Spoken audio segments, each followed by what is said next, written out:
Wow!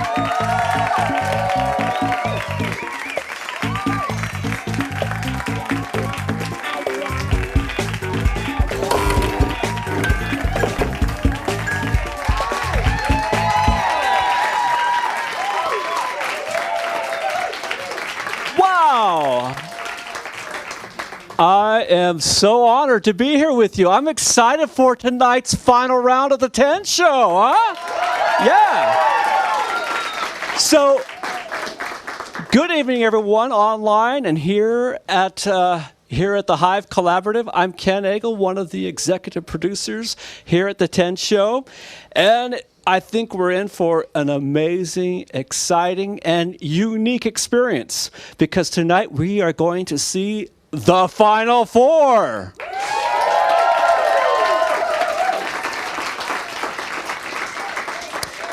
So we started with 10 producers, as you might remember, and if you haven't, go back and watch it. It's pretty amazing. Now we're down to those Final Four. This week, the 4 producers met on Monday and engaged in a fierce battle to secure their scripts. Now, if you saw it, you probably saw that we had amazing bids for these scripts. I mean, these are 10-minute plays. Think about it. That's pretty impressive. And then on Tuesday, we had the actors call. Now, that's always a unique experience for all of us involved. We don't know what's going to happen. I actually stand there and count the actors to make sure we have enough. Because you never know, right? That's always a little nerving. But we had amazing actors, and I think you're going to see the effort of their 96 hours. So it's a pretty amazing experience. Now, since then, the producers have been working feverishly to get their plays ready to perform. So now the time has come. Ready or not, we're going to see what has happened. Who takes the top prize for season 1 and the 10 show will depend on 3 things. Of course, we know that the studio audience, all of you here in the studio, will count for 1/3 of the vote. So a little bit different than last time. And then, of course, our online audience, which can also be you here in the studio audience, and those watching will count for another 1/3. So where's the final 1/3? Well, unique to this particular round, we have a new source. Boons. That's right, you heard it right. Boons from the Hive channel will be available for everyone to utilize. So we'll have more about that later. The voting starts right after our final play tonight. The studio audience will have about 10 minutes to complete their vote, and then the online audience and Hive Channel 5, those votes will continue until Tuesday at 3 p.m. Mountain Time. After that, we'll announce the top vote getters in a special live episode of The 10 Show on Tuesday, November 26th at 7:30 p.m. Mountain Time. So let's not get too far ahead of ourselves. I think tonight we have 4 incredible plays. Let's take a look at those plays. We're going to start with Queens of the Realm. Now that's going to show up. And then we'll go on to the Corey Ellis Effect, Zombie Hearts, Never Beat, and finally, Merry Christmas, Good Soldier. All right, between the plays, of course, we're going to be clearing the stage, always kind of exciting to see. We're going to have a ladder, which is kind of unique, so if you want to climb the ladder, please don't. But there you go. And you'll have about 5 minutes to stretch your legs. Feel free to walk about. At the same time, we'll have a chance to hear from one of our producers and watch a short clip about their week. And speaking of which, let's kick off tonight by taking a look at Jordan Aspen and her amazing week experience. There's so much to love about this play. It is playful and imaginative and heartfelt, and it's rooted in family, and no matter what becomes between you and your family, you can always find a way back to each other.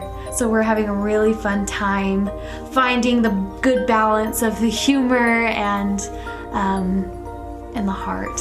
So I'm the oldest of 4. I have a brother 4 years younger than me, 4 years younger than him, and then 16 years younger than I have a little sister. I really want to show like the sisterly Bond. So my sister's 8. She is coming into our rehearsal Thursday evening to give notes to my actors.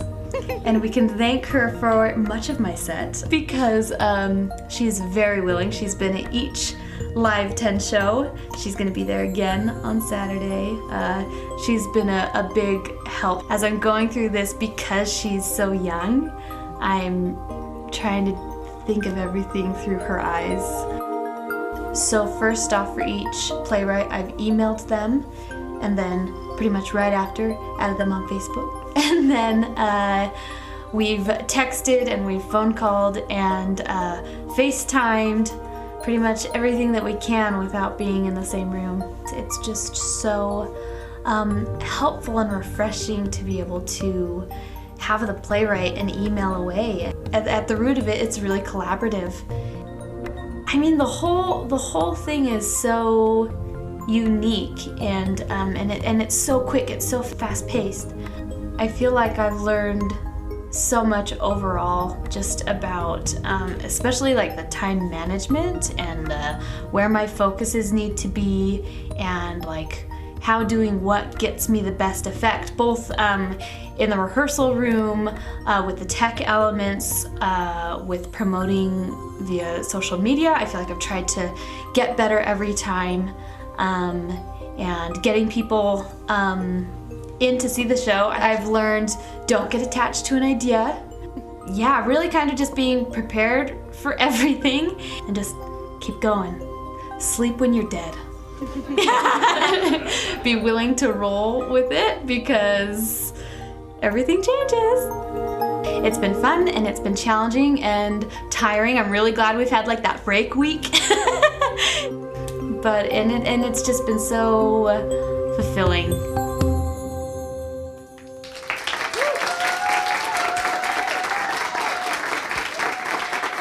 Thank you, everyone, for being here tonight and for sharing this experience with us over the last several weeks. I'm very proud to produce Queens of the Realm by Ian August.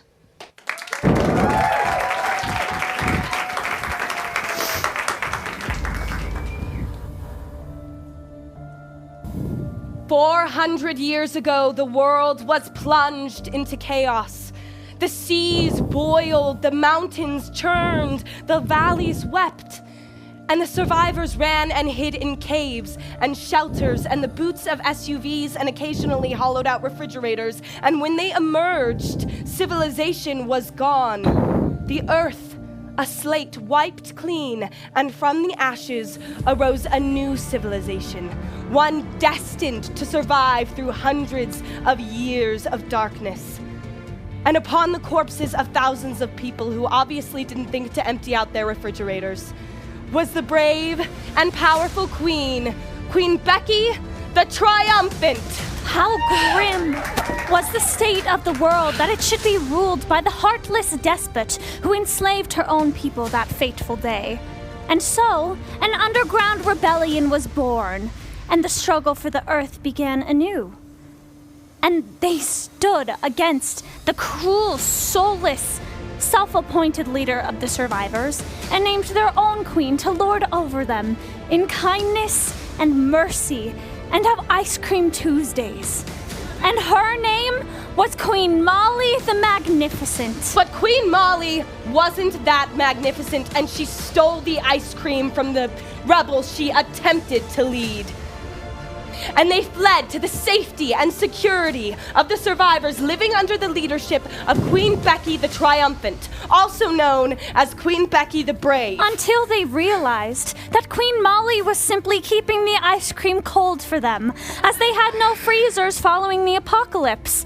And Queen Becky wanted them to tell her she was pretty and paint her nails pink with little stars on them. This was false, and the people knew it to be so. No, they didn't. Did too. Did not. Did too. So there.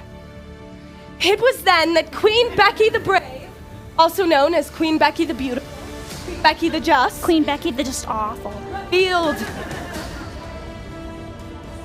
of her deep cavern, hundreds of miles underground, behind the abandoned Barnes and Noble was a great and ancient tomb. Queen Becky the Just discovered it after dinner, and she opened it because she was also quite brave.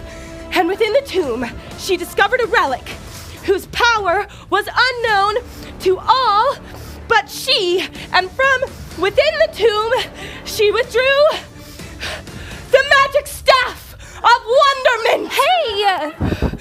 And with this staff, Queen Becky the Brave, also known as Queen Becky the Courageous, had power over all men and beasts. Except, of course, for Queen Molly the Magnificent, who is now also known as Queen Molly the Awesome, and her loyal band of rebel followers. Who were dirty and smelled of pee. Queen Becky smelled of pee. The history books prove such things to be true.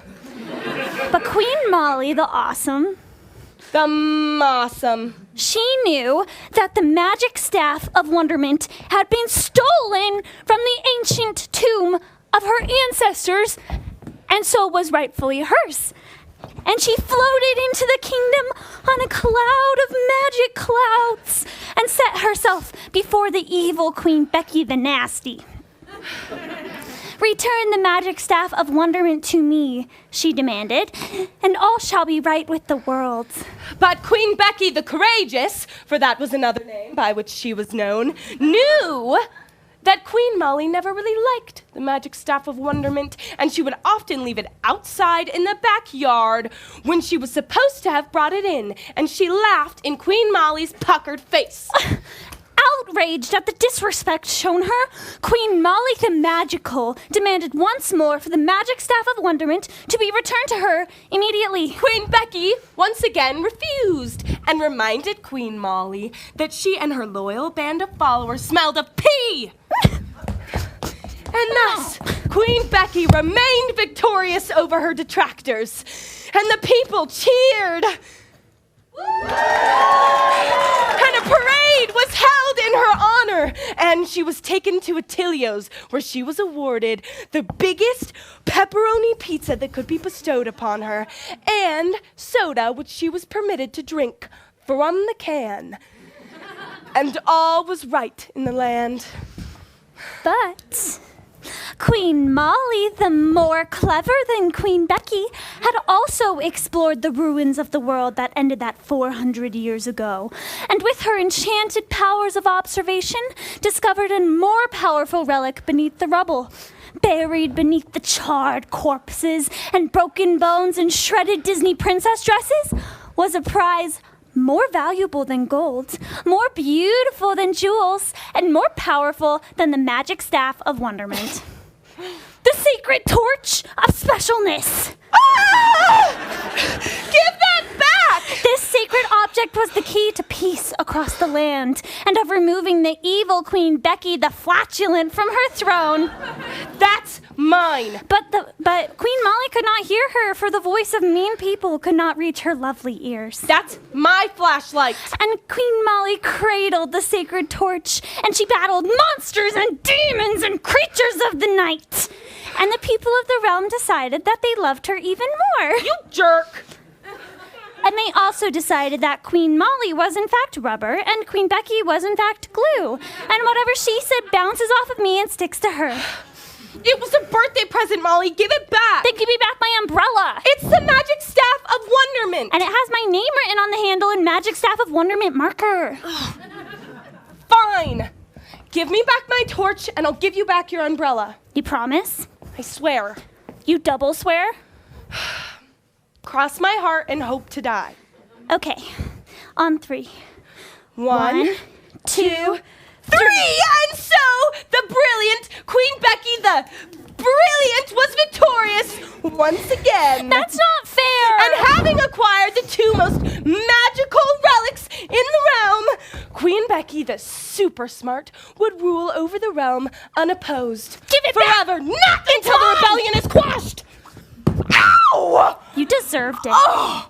Having been violently assaulted by Queen Molly, who smells of pee, and also garbage trucks, Queen Becky had no choice but to declare war on the stinky rebels.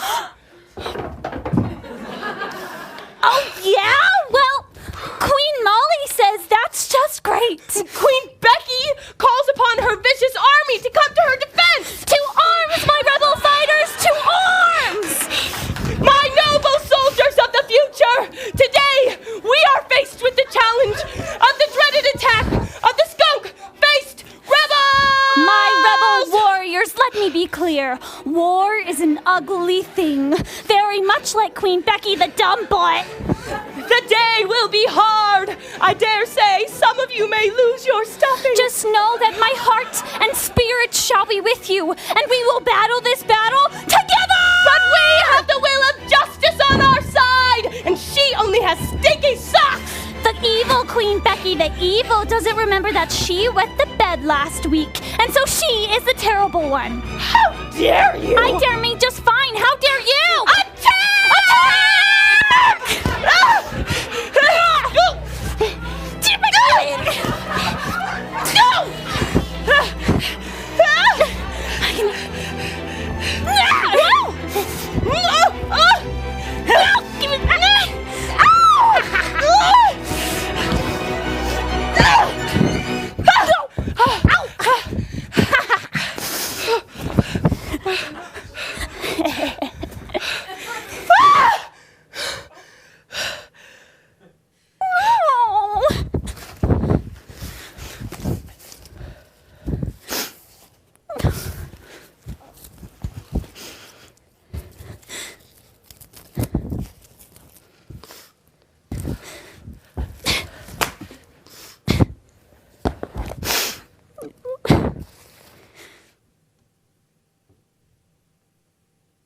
Truce. Truce. And so, Queen Becky the Benevolent decided that peace within the land should be the rule of the day. And Queen Molly agreed. And Queen Becky decided that maybe she shouldn't have taken for her own the magic staff of wonderment. And Queen Molly decided that perhaps Queen Becky wasn't the worst big sister in the world, even though she did wet the bed last week. Sorry. And Queen Becky decided that everyone in the realm should be friends, and suggested that the queens celebrate their newfound peace in the kitchen with Go-Gurts and some juice. Ooh, Queen Molly the Hungry thinks that would be nice. Can we have tacos for dinner? Ooh, taco night!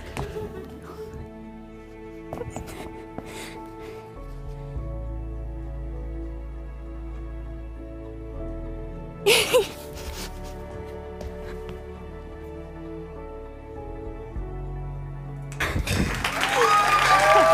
should probably go help clean up. Can we bow?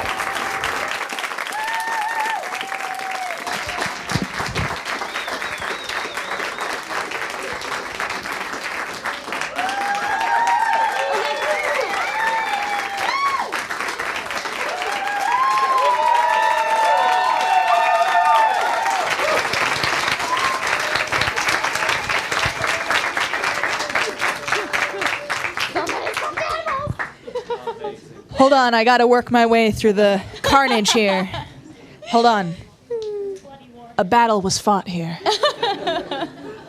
Wow! Oh my gosh.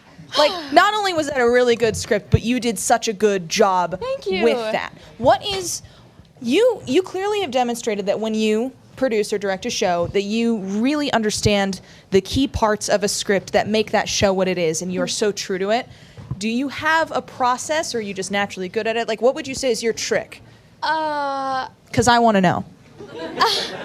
I mean, I wouldn't say there's a trick. I just, I take notes of my initial thoughts as I read through the plays, and I make a con list of all of them. Mm-hmm. What are the cons that I'm going to have to face with this, whether that's a crazy design element or whatnot, and then kind of go from there. And I try to think of, like, and I'll narrow down my top however many, mm-hmm. and then try to figure out how I would do, what can I add to this script? Yeah.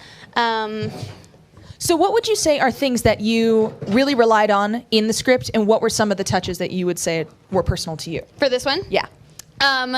So It's a tough question. yeah. Sorry. It's a really fun play. I guess we can step Yeah, forward let's- off the. And the script is super fun. It's super funny. And as we got going, I was like, it's just like, it's missing something. We need something else. I want to lean into the sisterly bond, which is where I came up with the tearing of everything Yeah. down and really that ripping of the umbrella. Good moment.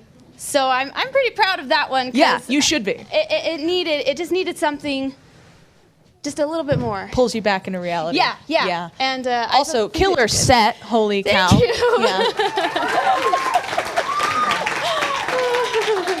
Joanne's had several sales this week, Oh, if yeah. you didn't know. So Many of us have cleared out Joanne's for our productions.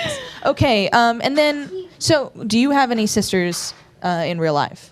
yeah, I've got my little sister right there who quite literally donated almost this whole set. Huh? Yeah, fantastic. Yeah.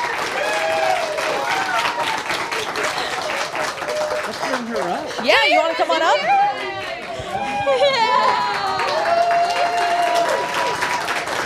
Should I tell them what the acting notes were that you gave my actors when you came in? She gave 3 acting notes. I think they were very important. They were crawl on the ground more, throw all of the stuffed animals, and lecture Elsa, not Moana, right? Good. Yeah, did they do a That's good job? a good choice. Yes. You're so sweet. Yes.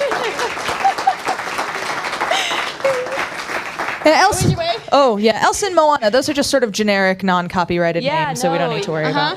Yeah. Well, we've received some notes, so just I'm going to keep doing the interview, but we're supposed to crawl more. So, what would you say is the part of this that, like, you personally related to the most? Oh. I mean, I don't know. Really just trying to keep the imagination alive and channeling my inner child. Well, you clearly don't have a problem doing that. Thanks. And I'm going to have to clean myself up after this. There's a lot of glitter on the stage now. That is true. Did you have to put the glitter on the I did. flashlight yourself? I did that today. You did a and, good job. Yep. Today? There is. Ooh. I accidentally stuck glitter to the garage, so it's Nice. not coming off. Well, I, as a director, get everything done on the first day, and I never leave anything to the last minute. I'm not about to go make some tombstones backstage. So, are we good here? Okay. What a great show. Not only Jordan, her actresses. Let's give them a huge round of applause.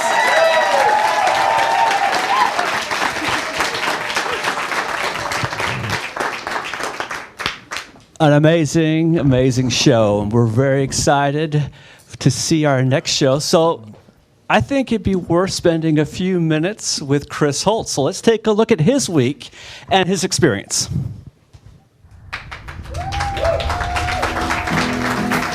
I loved all the plays.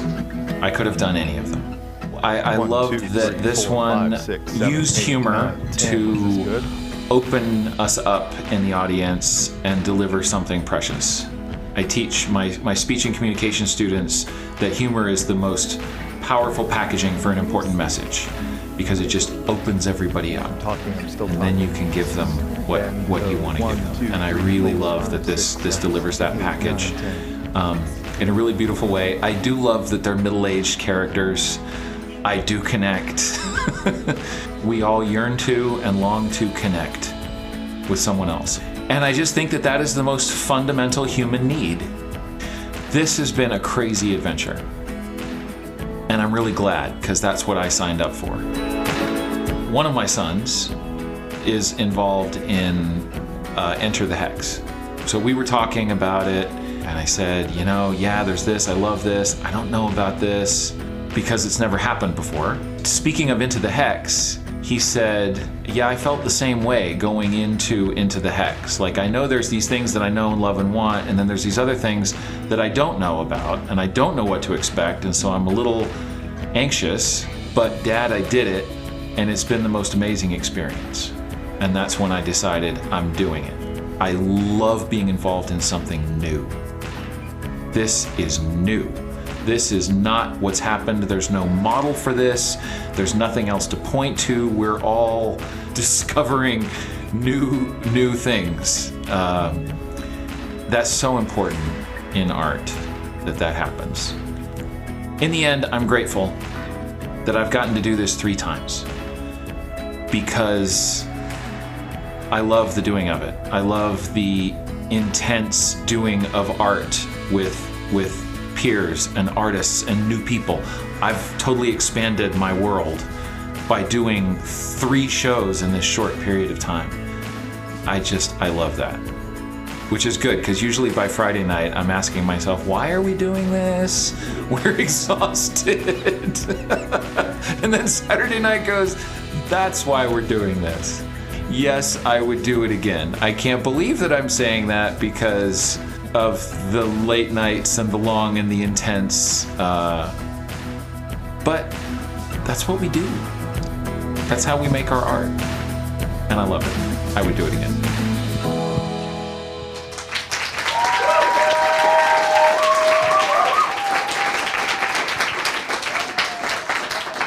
Thank you for being here and sharing this with us. And please enjoy The Coriolis Effect by Robert Lynn.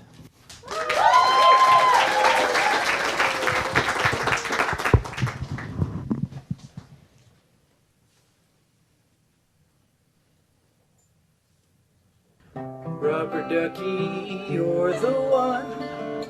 You make bath time lots of fun. Rubber ducky, I'm awfully fond of you.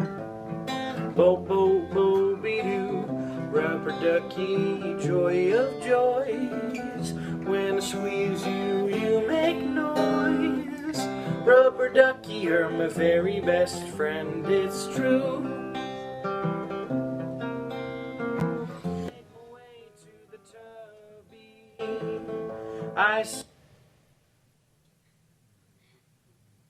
Lisa?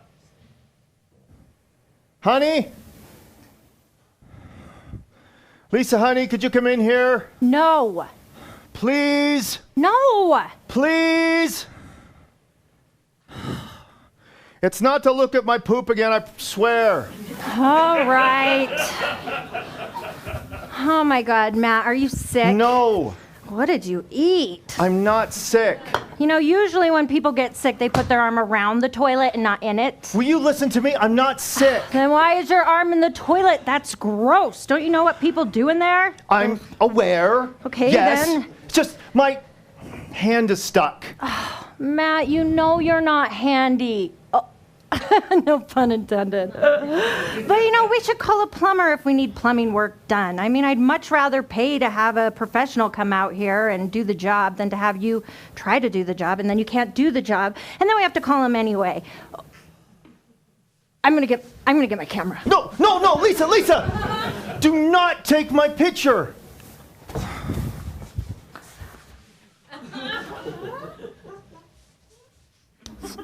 Okay. Hey. No! Okay. I know it's not like your goofy pose photos, but hand in the toilet, that's funny. No! Hey, gosh, sorry. Apparently putting your hand in the toilet makes people cranky. I thought it was going to be simple. Oh, home repairs are never simple. You know that. Remember when you put the gutter guards up? Oh my gosh, you fell on my rose bushes. You gave me a scare, but thankfully the rose bushes were okay. Oh, and then there was that time. I wasn't talking about the toilet. I meant our life together. It was supposed to be simple. What are you talking about? It was just, I love you, you love me. We should be a happy family. Matt, that's Barney the dinosaur's theme song. It's not a marriage philosophy. I know, everyone has problems. But when we started out, things were so simple. It were simple. I mean, remember, it was just you and me against the world, remember? A small apartment, no money, no worries. Now, big house, big mortgage, big kids, big worries, and my arm's stuck in the toilet. Is it your whole arm or just your hand? What difference does it make? I'm stuck, all right? Okay. You ever heard of the Coriolis effect? Oh, you mean like when a butterfly in Peru flaps his wings and then somewhere across the world there's a hurricane? Not exactly. It has to do with how a drain goes down the water counterclockwise in the northern hemisphere and clockwise in the southern hemisphere. Oh, yeah, I've heard of that. That's weird, huh? Wait, are you trying to use this obtuse scientific term as like a metaphor for our marriage? No, I'm not saying our drain is down the toilet, clockwise or counterclockwise. I'm saying that everyone has heard of it and they accept it. And they even give it a weird name. So you were testing this out and that's how you got your hand stuck in there? No. Well, what then? Okay, listen. It's just the Coriolis effect is complete bull. The way the water goes down the drain has to do with the shape of the container and the motion of the water as it goes down the drain. But someone tells us the clockwise, counterclockwise crap, and we take it on faith. And that is exactly what happens when we're growing up. Someone tells us a story about how life is going to be when we're older, and everyone accepts it. You get a job, you fall in love, you get married, you have kids, you retire, yay, yippee, you finish the race. But no one talks about the disappointment, the heartache, the goals that you're never going to reach. I feel like my life is whizzing by me and I'm waiting for the good times that are never going to happen. Or worse, they've already passed me by. I really wish you would have called a plumber. There's nothing wrong with the toilet. What? The toilet is fine. Okay, because now I'm confused. Why is your hand in the toilet then? Or do I not want to know? Oh my God, please don't tell me that you're secretly like some sick fetishist or something. No. I do not have a toilet fetish. Would you please just calm down? You want me to calm down? My husband has his hand stuck in a fully functioning toilet and you won't tell me why. And you want me to calm down. Matt, if you don't tell me what's going on and tell me right now, I'm gonna flush that toilet until it sucks the rest of you down. My wedding ring's in here. Your wedding ring is in the toilet? I can explain. Yes, explain. I was in here and I was fiddling with it. Fiddling? No, there's no fiddling. Rings aren't for fiddling. Once that thing went on, you were supposed to keep it on for like a good 2 weeks to fiddle with, and then after that, you're used to it. There's no taking it off, and there's definitely not any fiddling. What are you talking about? You take off your ring when you go to the gym or gardening and all these other times. That's different because I don't want to lose a stone. But you have a band made of solid titanium. You could literally stop the gates of hell and the ring would still be fine. Where do you get this stuff? You can take your ring off, but I can't fiddle with mine? Yeah, I read it in Emily Post, I think. There are no etiquette rules for ring fiddling. I can't believe I'm having this conversation. Well, it wouldn't happen if you didn't put your ring in the toilet. It fell. It was an accident. Oh, was it? Yes. You think if I did this on purpose, I'd get my hand stuck trying to retrieve it? I don't know. Maybe. Maybe you had second thoughts about flushing our marriage down the toilet. No, that's not what this is about. I was just fiddling with it. But if you needed something to fiddle with, then why couldn't you fiddle with what you normally fiddle with when you're on the toilet? As far as I know, that can't fall off. You are reading way too much into this. There is no symbolism here. Our marriage is fine. You are the best thing that ever happened to me. Are you going to help me out here or what? I'm going to help you, but not the way you think. What the hell does that mean? I'm stuck. I need help. And I'm hungry. I'll bring you crackers, but only if you promise to eat with your head over that toilet bowl. That is something I never thought I'd hear you ask of me. Well, that's life, okay? I mean, it's not something you can just map out and then execute. You make a plan, you do the best you can, and then you accept it for what it is. It's not perfect, it's not exactly to plan, but it's real, and it's genuine, and it's yours.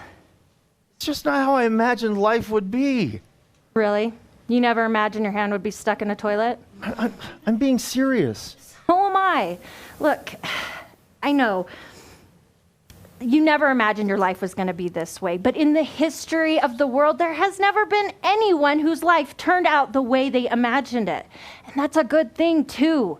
Who would want to live with such predictability? That is boring. What fun is that? Oh, and this is fun? Oh, well, if you let me take your picture in about 5 years, I bet you'll think this is fun. No! Matt, we've had a good life, okay? We're healthy. We can afford a nice home. We can put food on the table. We have good kids. Well, they're relatively good. Increasingly annoying. But compared to others, they're good kids. This can't be about the kids, can it? Kids? No, I don't think so. It's just that, well, I want my babies back.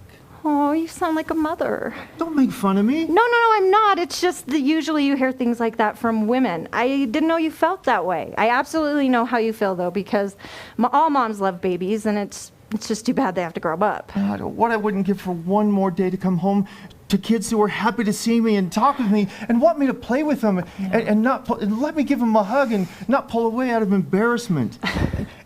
and tell me about each little part of their day as if it was the most important thing to them, instead of just talking to me when they need money. It's not that bad now. I know. It's just look, that they're sometimes teenagers now, and they're supposed to be annoying. Oh, yeah? Yeah, otherwise we would never let them go. You're right. Listen, Matt, my friends never wanted me to marry you. What? Which friends? Well, it was kind of all of them and all my family. No, not Aunt Enid. Yeah, Aunt Enid. And my coworkers, too. They thought you were uptight, and they thought you were insecure and rigid and conservative, and you smelled funny. Hey, I was on medication. I had a fungus, remember? Yes, I remember, okay? And now why they didn't specifically, predict that you would be the kind of guy that would one day have his hand stuck in a toilet. They didn't think you would make me happy. Why are you telling me this now? Listen, okay? No, listen, you're right. I am uptight and rigid and all those things, and I used to smell bad before my condition cleared up. I know. Look, they were wrong. I mean, yes, you are all those things, but I don't care. And you are a lot more than that. And I love and accept the whole package. My friends and family and my coworkers and my neighbors. Your neighbors? Well, yeah, and the minister. Reverend Hendershite? Yeah, but listen, they were wrong. Because you do make me happy. We might not be the rich and famous jet setters that we plan to be, but so what? Take a look at our photo albums, Matt. Our lives are rich. And I wouldn't trade it for anything. Maybe if you'd adjust your expectations just a little bit, you'd see it the way I do.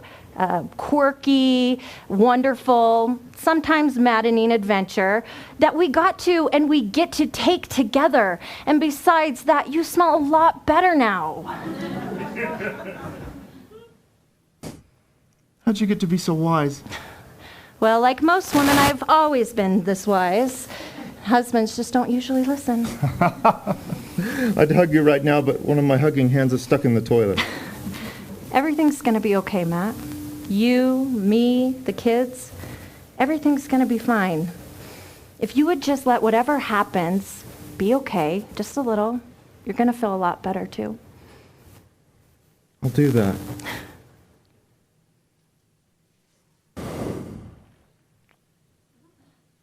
Hey, look at that! See what happens when you listen to your wife? All right, smile. For what?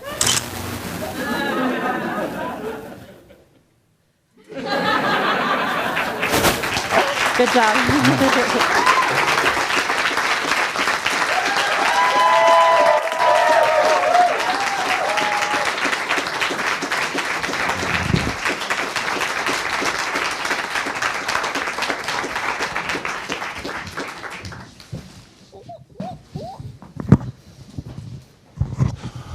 Great, Chris. I get to interview you again, which makes me so happy. Okay, good. I love the script. It's so great. And I wanted to know, like, we had a little battle there for a second. We did. We were both in love with each other's scripts. Yes. I wanted to know, though, like, what drew you most to this script? Like, you had a big bid. So was there a thing that was like, I have to have this script? No, I didn't feel that. Like, I loved all the plays. But this was just a little more because they're middle-aged, because, like, I don't know about you, but I had that conversation with myself. I was 37, I remember. And so there was that little extra connection, more so than with little girls. Right. Understandable. No, it was really, really great, though. And you didn't have to find a toilet. They had a toilet for you. Thank you, Eagles. You rule. When I was making my pros and cons about the things, I was like, you have to find a freaking toilet. Yeah. I was so nervous. But no, that's great that it was there. And I love that you made it her bathroom. That's super fun. That was perfect, yes. But, like, how was your week? How did everything go? Really awesome. I love this process. I love that I got to do it 3 times.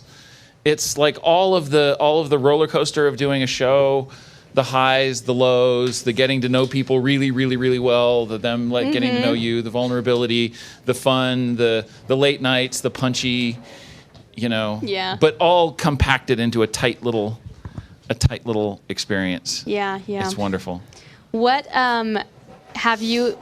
what was different than you expected it to be about this whole process? I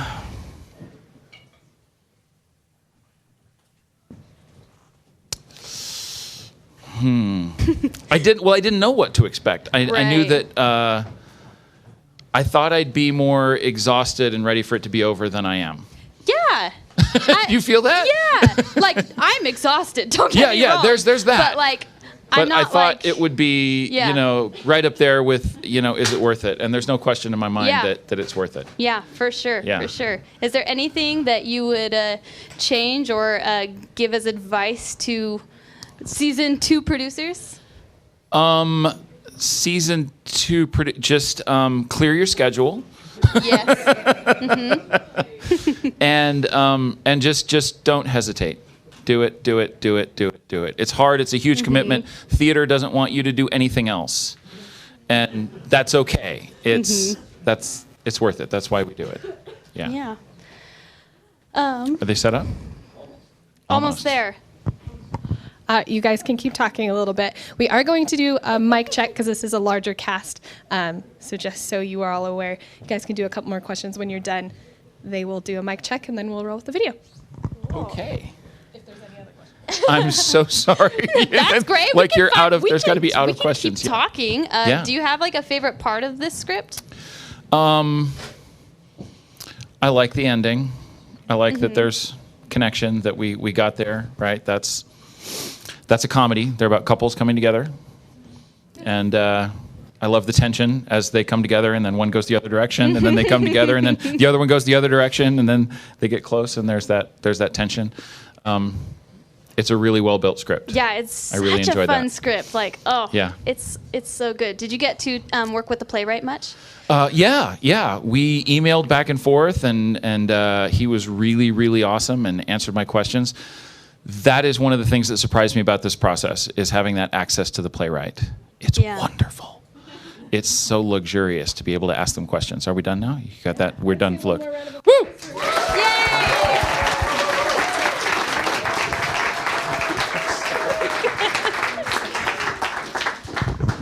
All right, let's do our mic check. So I'm going to go in the back here.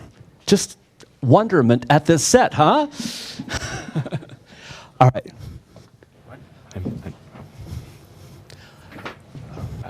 Testing. Let's go. 1, 2, 3. Testing. I'm going. Hello there. All right, now I'm going to test my mic from backstage. This is real exciting, everybody. 7. I'm going to yell really loud, but I can't because I'm backstage. Why is everybody talking like they're rednecks? Hi, I'm Constance Edwards. Check. Hello. Hello. All good? Goodbye. All good? Now it's me. No, am I checking? Cassie. 10. Yeah, 10. Am I checking 10 or am I checking the 10? How'd they sound? I can't tell. All right, all good up the top? All right, thumbs up, everyone. Okay, so we're at the halfway point, and I think things might get a little more creepy. Let's learn a little bit about Hannah Neimer's week. So let's hear about that.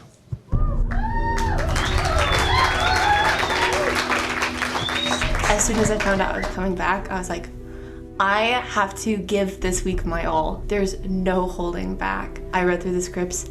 I had remembered hearing about the 6 people in a script a couple of times, and I was like, that sounds like too much. I like had canceled it out in my brain. When the week came up and I was reading the scripts, I was like, no, this is like my time. If I'm pulling out all of the stops, then I'm not holding myself back from anything. It has been already much more of a stretch than I anticipated, but I don't regret it at all. I came in with a fire, like I didn't tell anybody, but I was like, I'm gonna get it this week. Like, I had my sights set on it. The past couple of weeks, I've been like, well, like I'd be fine with this one and this one and this one, and I was like, no, I'm doing zombie this week, and it's gonna happen. I love zombies, but that wasn't the thing that attracted me the most to the script. Was like, I think that like it just really challenges the suspense of disbelief, which is always something that I'm really attracted to. And I also really love zombies used as a metaphor for falling into a routine daily and doing the same thing over and over and over and over again, which is also another reason why I just thought the script was like perfect for this week too. Was I've done the show, this is the 3rd time doing it, and I'm not gonna fall into an over and over again pattern. I'm trying to really stretch myself this week, especially since I'm 19 years old. At the beginning of this experience, I didn't believe I would make it past the 1st round. I was just really happy to be part of something, especially after realizing I wasn't going to go back to SUU. I had made prior engagements and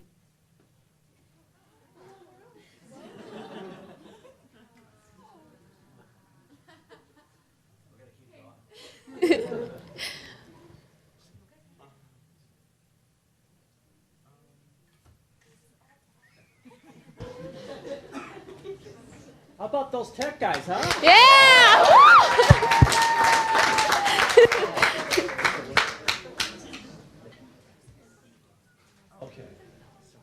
That's okay. But watch it online, because it's going to be on there. Right. My name is Hannah Neimer, and I did the show, and I'm really proud of it, and I hope that you like it as well. So this is Zombie Hearts Never Beat by Sean Abley.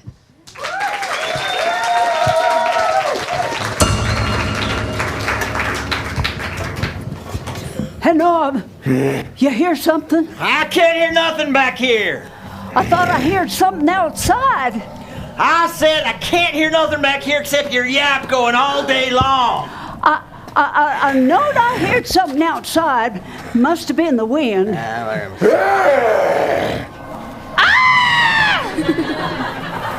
Justin! Oh, my Lord! Justin Fantz! You've been gone for an age! Come on over here and give me a hug. Ruby, how you been? Oh, my goodness. You look like you just walked out that door 5 minutes ago. And you haven't decomposed a day since I did. Oh, shucks.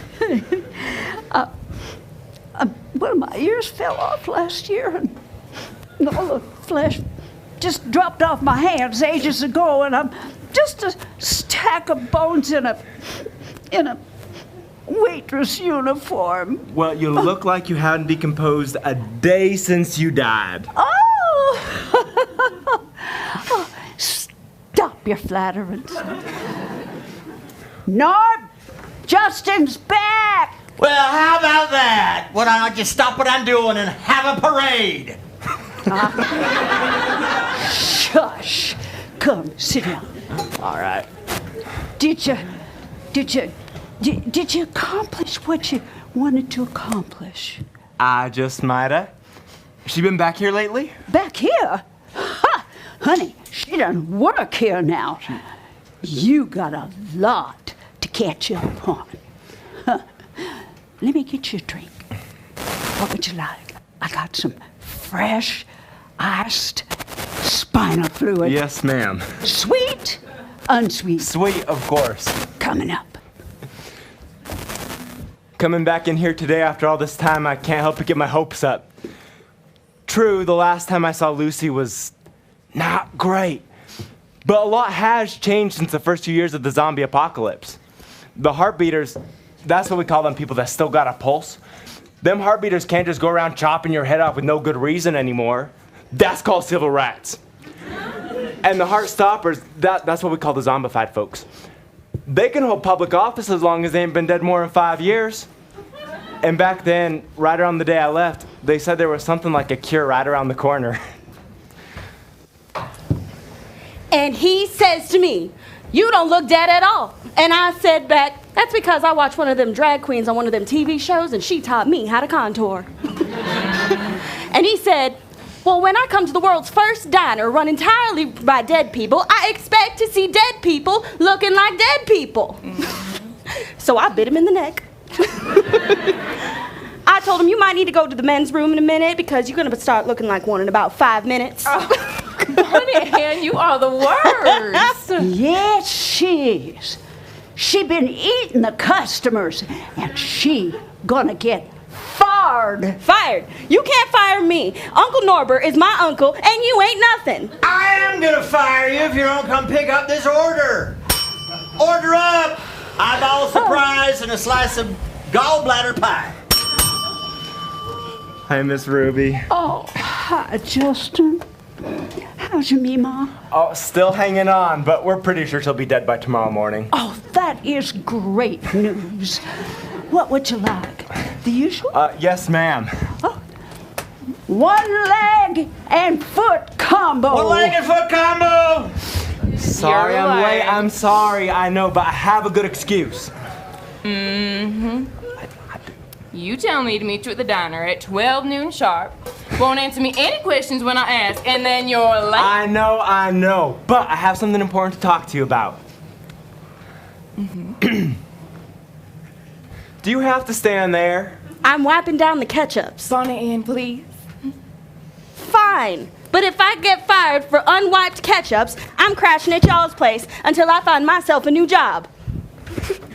Start talking. So, on the TV a couple days ago, they had this show about how the heartbeaters found this medical thing that won't cure us, but will sort of keep us where we are.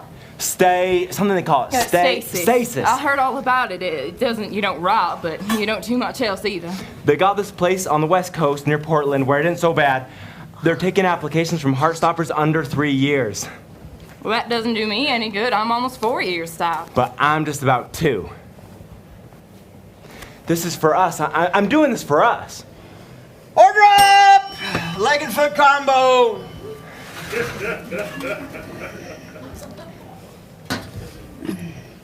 Here you go. Ketchup? No, thanks. It's freshly wiped. Could I get a to-go box for this? I lost my appetite. Oh, yeah. I'll wrap it up to go right away.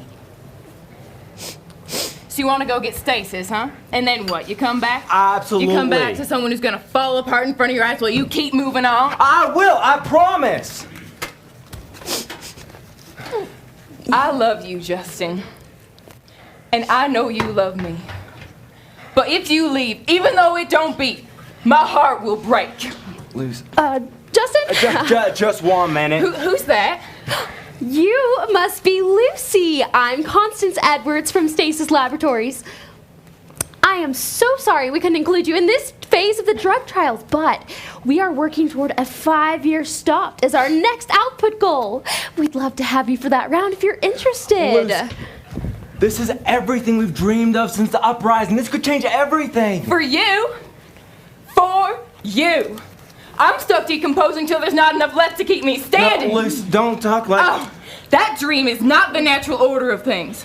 We're born, we live, we die, we walk the earth in an unending quest to consume human flesh, the end. But it doesn't have to be that way!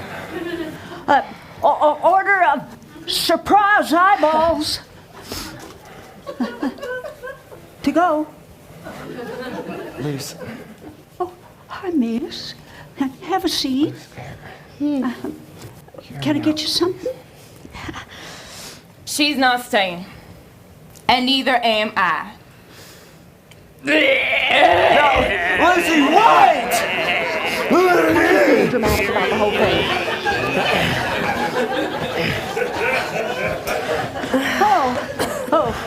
Okay. Can I get you something to go? Oh no, I'm a heartbeater. I'm sure there's nothing on the menu for me. Oh, there sure ain't.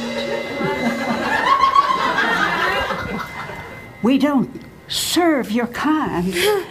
However, you're welcome to look around. Buy a t-shirt. But we don't cotton to no loitering looky-loos.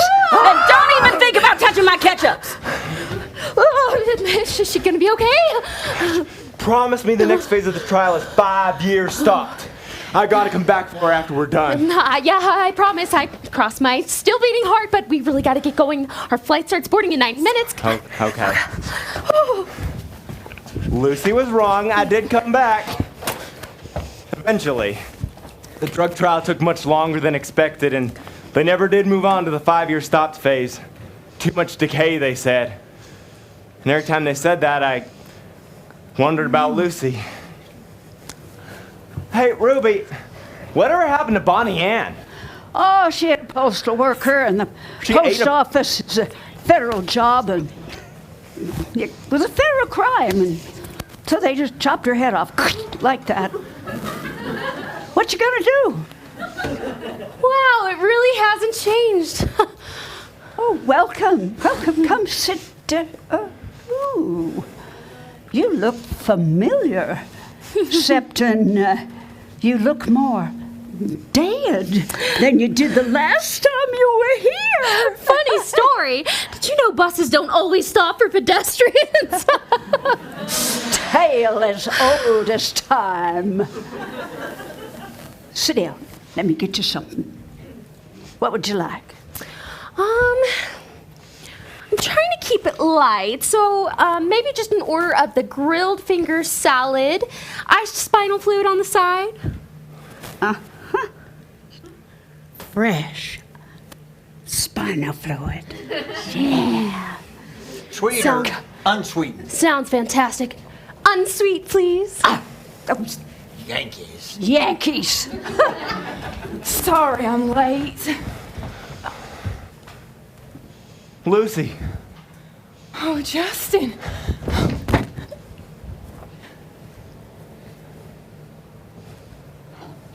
Oh, Justin, what'd you do? It worked, Luce. It's beating. It's beating for you. Justin Fats, you're a fool. You're an undead fool. I don't understand. I did this for you. Don't you read a newspaper or watch the news? Or are they keeping you locked up so tight in Portland you don't know what's going on in the world anymore? I don't understand. What are you talking about? What's wrong? Heart beaters and heart stoppers aren't allowed to fraternize. What the hell's fraternize? It means be in love, genius. You can't risk that fancy new heart of yours on a heart stopper, you go to jail. It's true. It's too risky. We just can't go backwards. No intimate physical contact. You knew this whole time? You tricked me into a drug trial. No. If you were dead already, I'd kill you!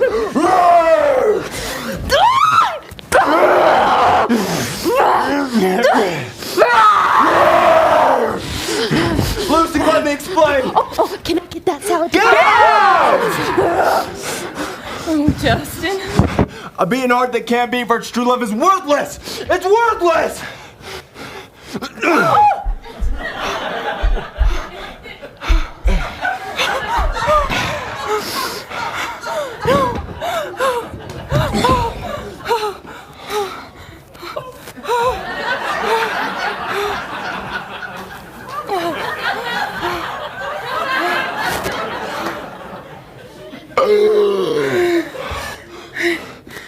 Lucy, I love you. I love you, Justin.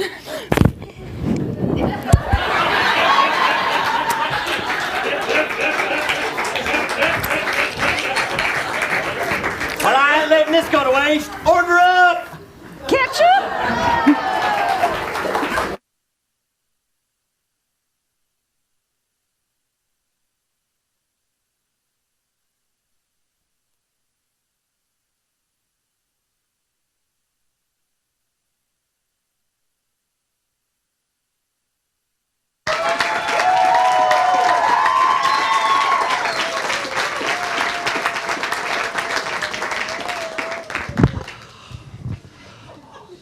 Wow.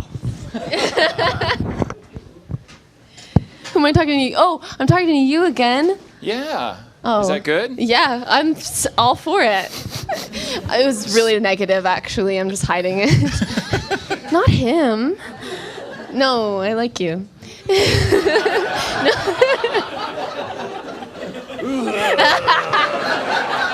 Hey, that's my show. I know, I wanted to be in it. Oh. It smells like ketchup up here. It makes me really happy. Everybody go get some fries afterwards. We have some old McDonald's fries backstage, but they're Really? so gross. They're so... Like, I was wondering, like, where do you even... You had, like, an eyeball something? That was Amazon, the beauty of Amazon. Like, you typed into the search bar of Amazon... I mean, Halloween eyeball just souffle happened. or something? Halloween just happened, so, like, I got a sale. I love theater. Like, if you're a math teacher, this is not your there's this. We don't get to have this conversation. No. So that was awesome. You're awesome, Hannah Neimer.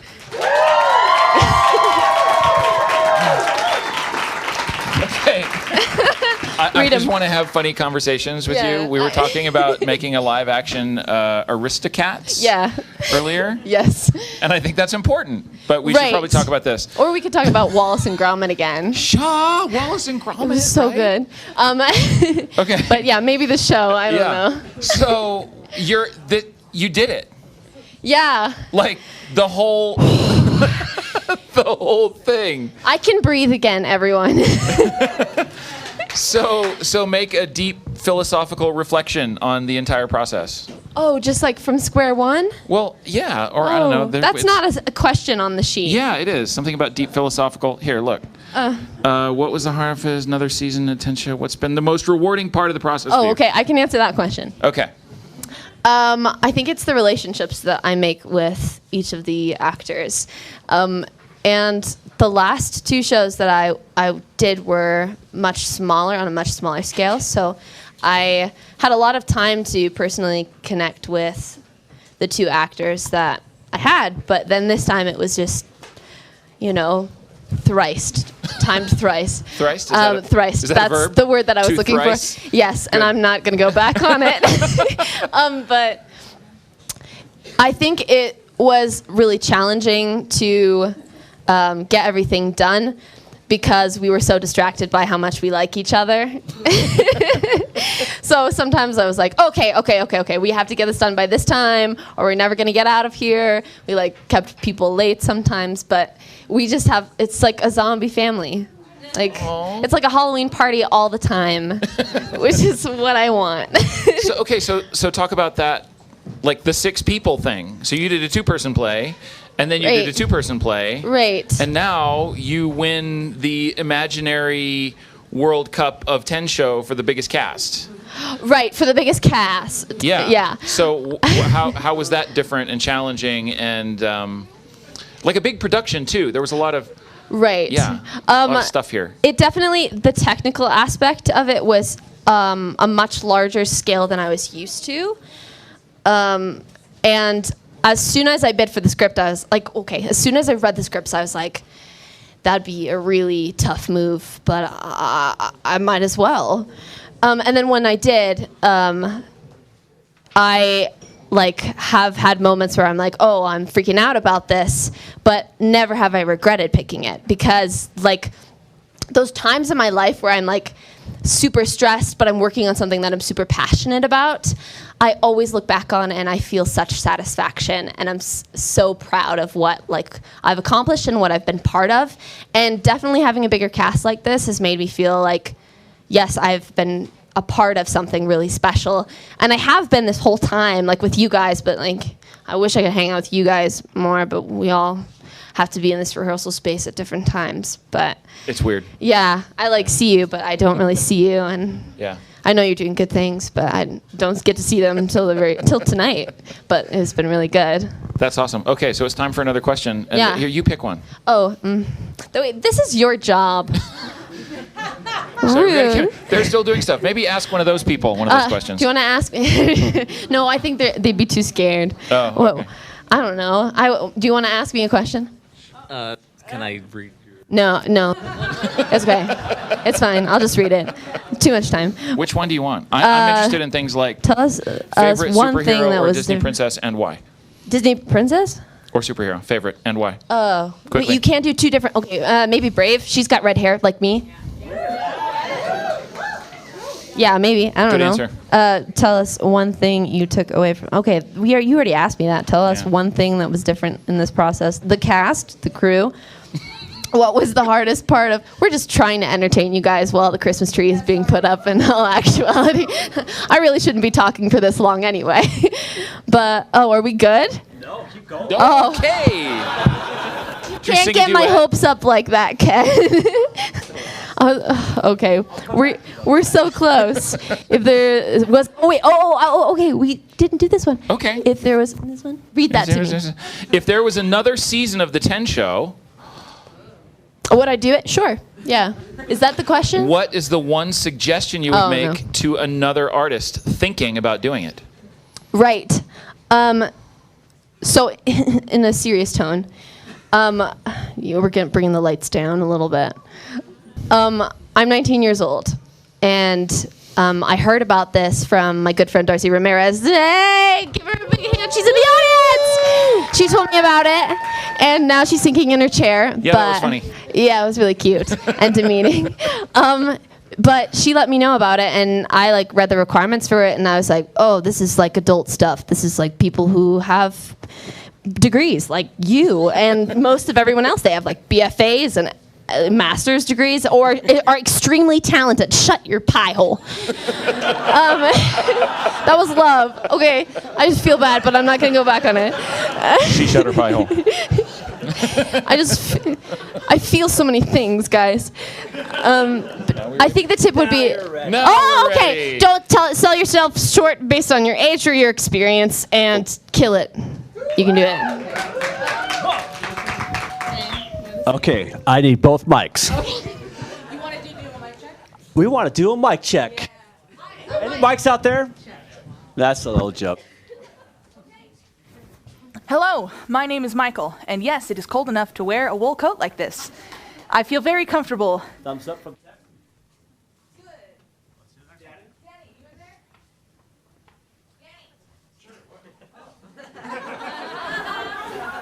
Mic check, check. Hello. Hello. Testing. 1, 2, 3. Testing.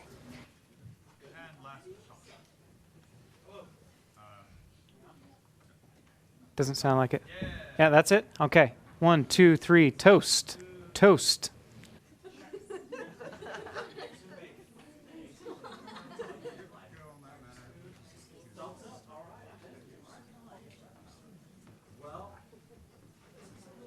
Set than the last one, I think we'd all agree. And yet there could be less ketchup. I don't think there's too much on the ground. So we want to thank you so much. We're going to have this amazing experience here, and I hope you can adjust a little bit. So take a few deep breaths, and let's take a look at Michael Komp's week. Here we go.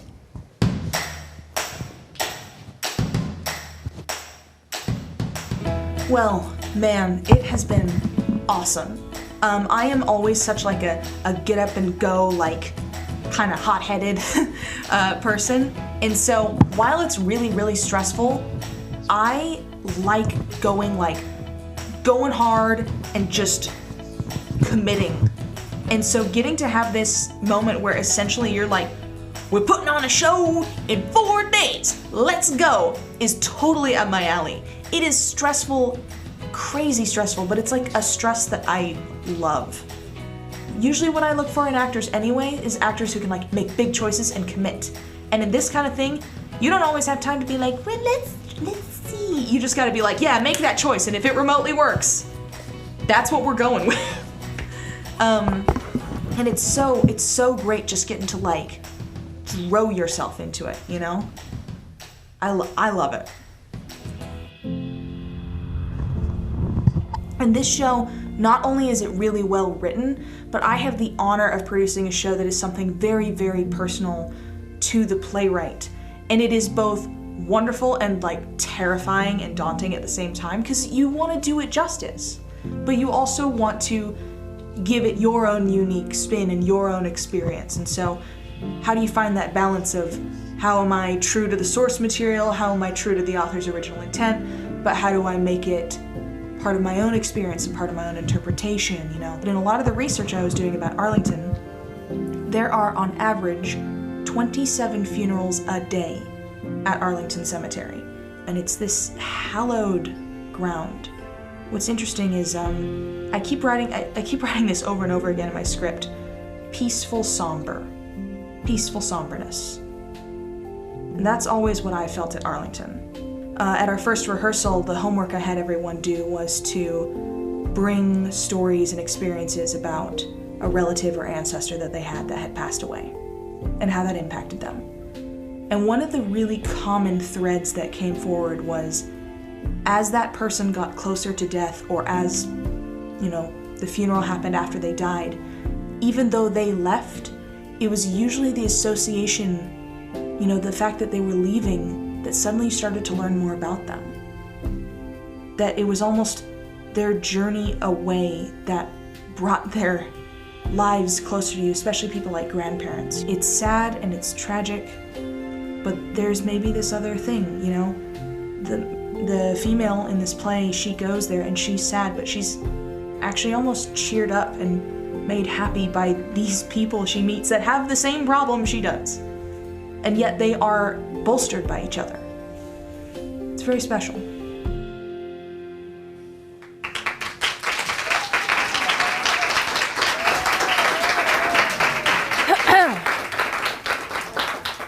Okay, guys, thank you so much for coming tonight. Get ready for Merry Christmas, Good Soldier by David Beach.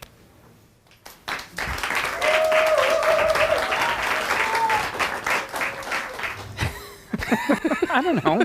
The food was making me sick. I guess it would. I couldn't handle it. It's just... Say, is this your first time coming down here, right? Yeah. Oh, I just figured you might have been able to find a way on your own one day, you know? I didn't have a way, and I'm sorry I couldn't make it to the service. Oh, no, the doctor was right to let you stay. It was over 100 degrees that day. But still, I should have been there. Yeah. Is this your first time back since then? Yeah, it is. Since the service. I wanted to make sure the engraving was done right. You would. Where? There. Excuse me, miss. Would you want for me to take a picture with you in it? Could you? Of course. Yeah, okay. And you just aim and click it. Yeah. I'll take several. Okay. There you go. Thank you. I see the tag. Was your father... Yeah, father. Was your father's service recent? It was just last week. Oh, it's a beautiful ceremony, I know. Noble. Yeah.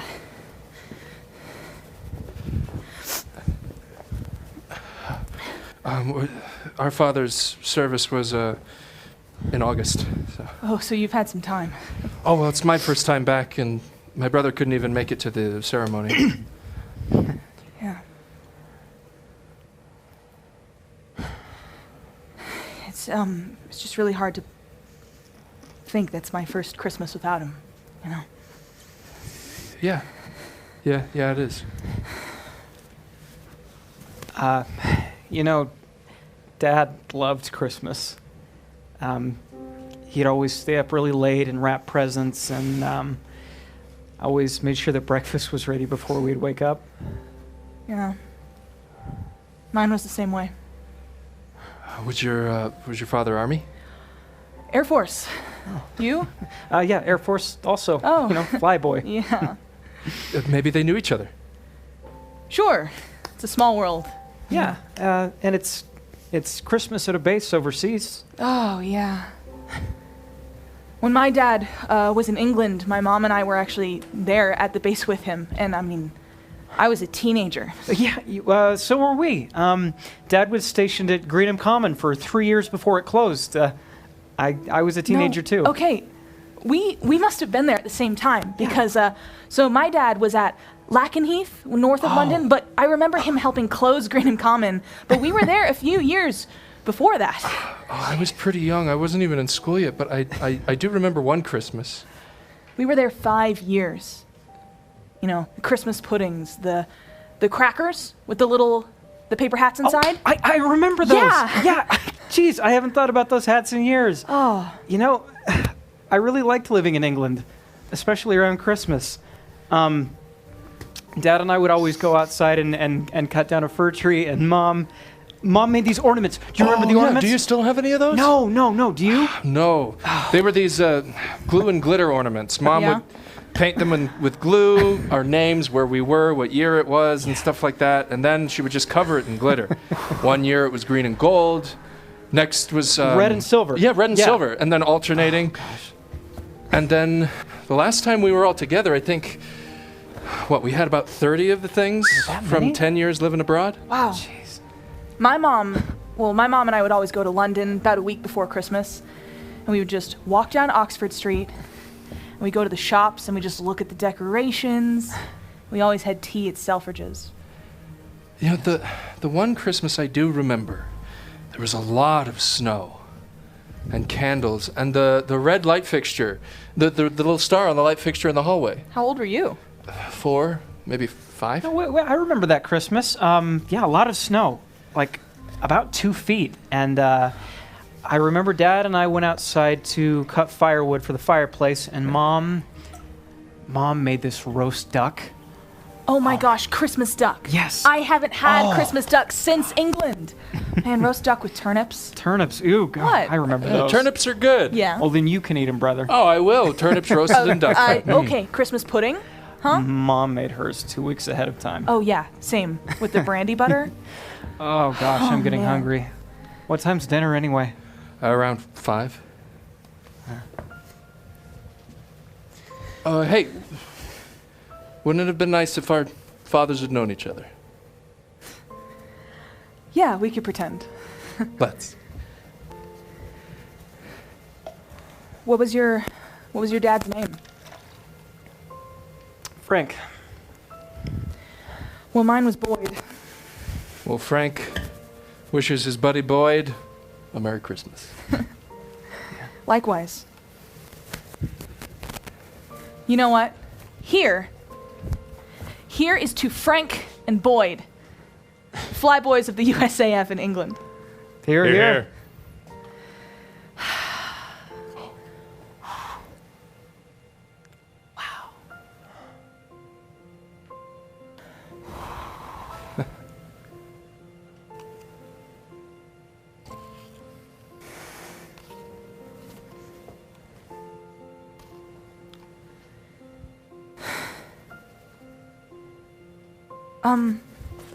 Actually, I should go. Well, we're gonna stay a little bit. Wish him a Merry Christmas and stuff. Thank you. My spirits were really low when I got here with him being buried. We understand. I was kind of dreading coming out here myself, and well, I know that I should. So, thank you. Hey. Bye. Goodbye. Goodbye.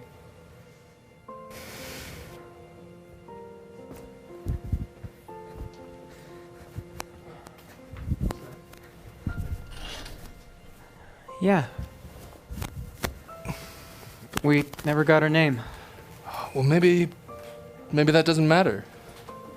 I mean, strangers meeting on Christmas in a graveyard, they chat, and then they leave. Somehow fitting. Yeah. Yeah.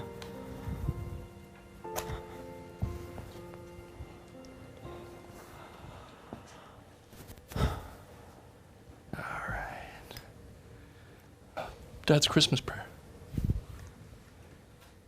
Do you remember it? Of course I do. Let's see here. The day of joy returns, Father in heaven, and crowns another year with peace and goodwill. We share in the song of the angels and the gladness of the shepherds, and the worship of the wise men. Close the doors of hate and open the doors of love over all the world. And let kindness come with every gift and good desires with every greeting. Let us be merry with clean hearts, and may Christmas morning make us happy to be thy children. And Christmas evening bring us to our beds with thoughtful and grateful hearts. Amen. Amen. You remember all that? Well, yeah, of course. We heard it every year. But this will be the first year I didn't hear it from him. Yeah. Kind of tough. Yeah.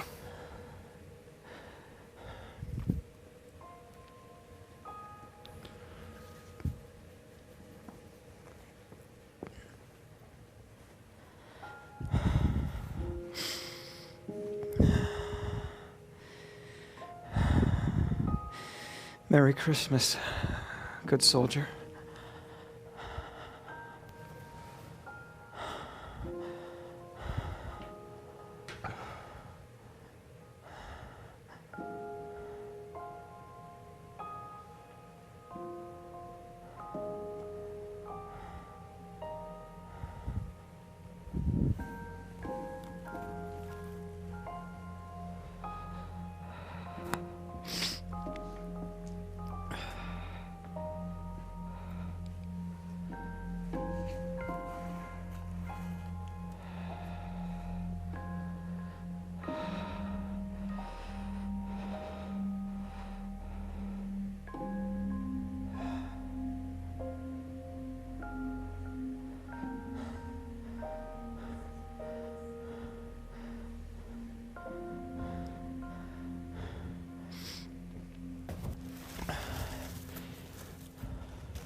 Merry Christmas, Dad.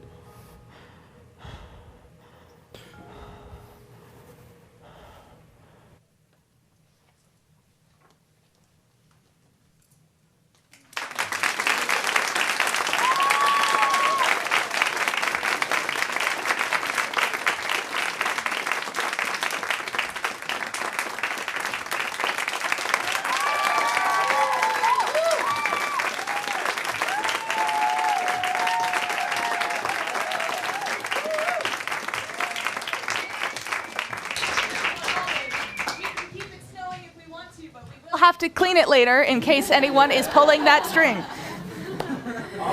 Yep, all the actors, all the producers and directors. Yep.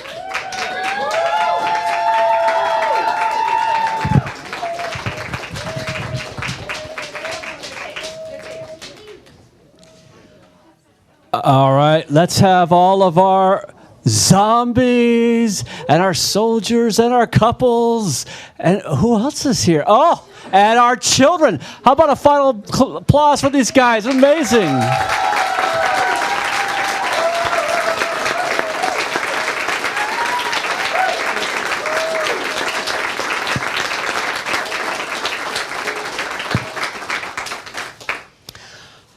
I am always impressed at what these talented individuals can do in such a short period of time. You think about it, it was just Monday that they were selecting their plays. An incredible amount of work. And then Tuesday, they just received their script. And then again, they started their rehearsals. An amazing journey. Thank you again. You were so incredible.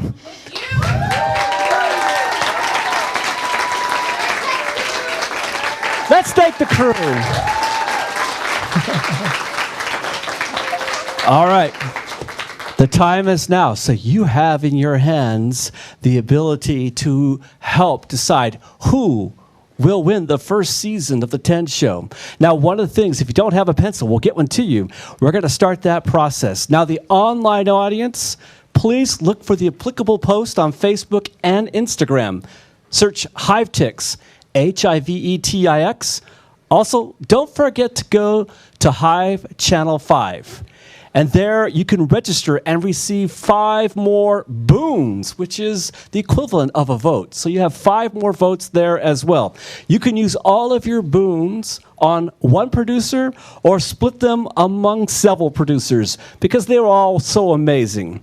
Now, votes will be counted until 3 p.m. Mountain, so get your votes in before then. Now, don't forget, on November 26th for the final results show, I'm Ken Agel for the 10 show, and thank you so much for watching Season 1 of the 10 show. Good night.